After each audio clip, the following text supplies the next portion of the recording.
Hey, it's James, Father's Rights and Resources, hashtag how I got custody.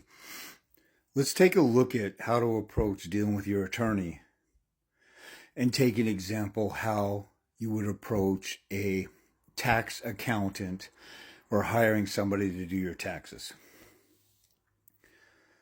When you hire somebody to do your taxes, man, eventually I'm going to get to the point like, why do you tolerate stuff from your attorney and let them run your case?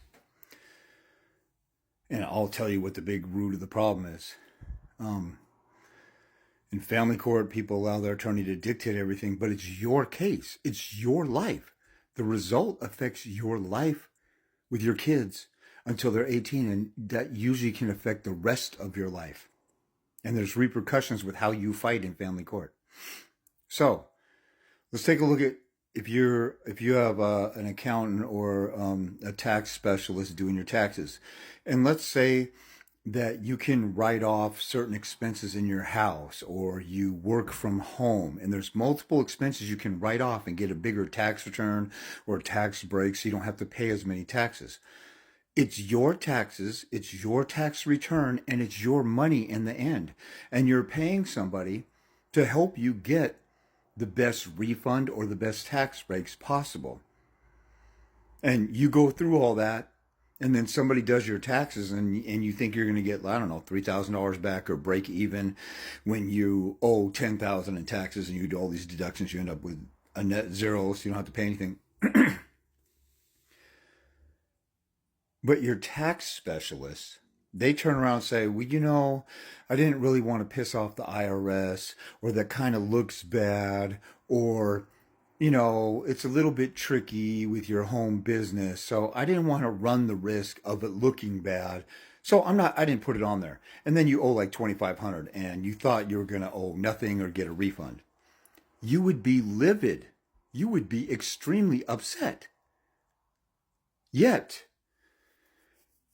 because in the end, it's your tax return. It's the money coming back to you. That tax specialist got paid their fee to work hard to get you the biggest refund or the biggest tax break possible. Now let's go to family court. In family court, I will talk to a client, and I've talked to several people in the past few weeks.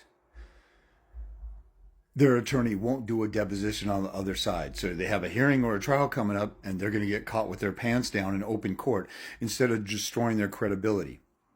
Instead of getting on the offensive and doing contempt and getting the other side in trouble, your attorney says, well, that will look bad if you try and get them in trouble for violating your court-ordered time. That doesn't make any damn sense. If you're behind on child support, does the mother say, you know what, I don't want to go after him for child support because that will look bad and I'll look greedy that I'm just trying to get money? No, women go after it all the time. In a lot of states, the prosecutors help women go after men who don't pay child support. And that's money. How much more important is your love or your relationship or the security and stability of a relationship between a parent and a child, and the consistency and the continuity of an ongoing regular relationship? Money doesn't even compare to that. We all know love is a billion times more important than money. And with love comes provision anyway. So why would you wouldn't tolerate a tax accountant saying, oh, I didn't want to try that hard because it would look bad, or I just don't do stuff like that around here. Why do you even have a job doing that? I can go and do my own taxes and screw them up and owe the IRS a whole bunch of money. In my family court case, I'm paying an attorney. Most of you guys are paying attorneys $300 to $400 an hour, and they're acting like they're your boss. Oh, I can't do a deposition. Oh, the mother, and think about this. A lot of you guys, the mother is going to court and lying about you, calling you a child abuser, mentally ill, on drugs or whatever, and that you're a bad parent and trying to take the kids away, take the house away, get alimony, and all this stuff for greedy, vindictive, controlling, vengeful purposes. And they're destroying the father-child bond along the way a lot of times. Why do you tolerate that? Because your attorney says, oh, well, that looked too aggressive. You don't want to get on the offensive. You don't want to call the mother out. We're going to play the Mr. Nice Guy and see if the court sees through it If the mother goes to court and says you're a monster and you're crazy, and you go to court and say, I want 50-50, the mother's a wonderful person, you just said she has credibility and she calls you a monster. You just helped her case. So then I talk to guys and I say, have your attorney do a deposition. Oh, they don't want to do it. Tell them to do it. The rules of professional conduct say that they work for you. They're supposed to be aggressive. They're supposed to communicate with you how to accomplish your goals, not their goals. This affects your life with your kid. Well, if I talk to my attorney like that, they said that they're already sick and tired of me telling them to do their job, they might quit. Then the attorney is proving that they're a traitor. I was arguing with a guy recently. He kept saying, I want to do this. I said, well, you have to get on the offensive and do this stuff. Well, my attorney won't do it. Well, then get rid of your attorney or light a fire under your attorney. Oh, well, they're going to quit. Let them quit. Why do you want to dance with the devil? Why do you want to work with a traitor? Once a country at war finds out there's spies that have infiltrated, you don't say, well, let's work with the spies and see if maybe they can work on our side a little bit while they're committing treason. Like, the stuff we do in family court is insane. And why do we do that? Why would you stand up to your tax accountant, or why would you hire a plumber and they charge you $3,000 and your sink is still clogged, or your toilet is still clogged, or you still have a problem? Or if you go to get a transmission overhaul and you drive off the lot and your car gets stuck in gear, or it slips, or whatever, or a couple days later, would you go back and they say, okay, that'll be another $3,500 for a new transmission? No, fix it. I already paid you and you screwed it up. Do it for free. See, we will be demanding with everything else in life except our children. Why? And why will we tolerate that? Because we don't want to hurt our attorney's feelings. Because the attorney says, oh, we don't want to hurt the guardian licen's feelings. Or we don't want to look aggressive toward the judge. Meanwhile, the mother is totally aggressive, getting on the offensive, going to war, slandering you and beating the snot out of you, and you're losing your kids. And you're sitting there saying, well, if I go to court and I get aggressive, I might lose my kids. You're already losing. This is why in so many of my videos, I tell people you're being a coward or a sissy or lazy, and you don't care enough about your kids to get on the offensive. You're worried about making the judge, the guardian ad litem, your attorney, the mother, everybody happy. You're a man pleaser.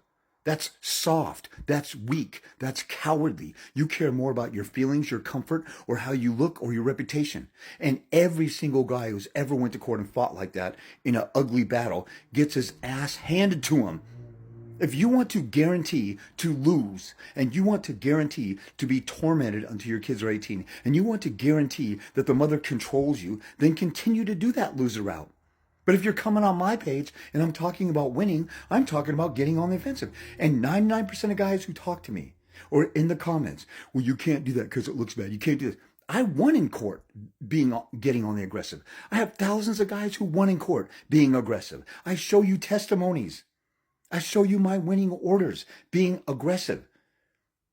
I have never seen an attorney worse than my baby's mom's second attorney. The first one was a pushover. I kicked his butt easily. He wasn't a total pushover. He had 17 years experience. The guardian lion was vindictive and hateful and a radical feminist. But the second attorney was psychotic. He used to lose cases on purpose for women clients, and they would go broke. And then he would invite them to live in his home while they recovered financially, and he had them work as a legal secretary in his house for free to work off his bill. He orchestrated that with 20 different women clients. One of them sued him for malpractice. I've interviewed several other ones because I actually get off my ass and I do some digging in my case to expose everybody, something 99% of you won't do. This is why I can talk the way that I talk.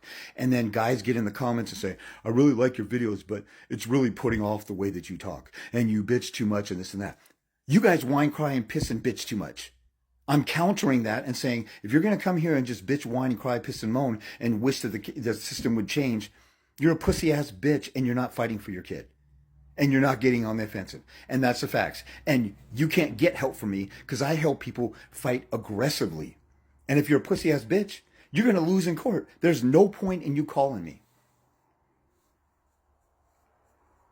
So, if you're sick and tired of getting ran over and your attorney's not working for you, like I say in several videos, I give you guys the tools to light a fire under your attorneys, and you won't do it. And then you call me and ask me to make it go away. And I say, well, do you want this? Okay, you have to fight that way. No, I can't do that. Well, how about you fight that way? No, I can't do that. You just don't want, you want it to be easy. It's not easy. You have to light a fire under your attorney or represent yourself the right way.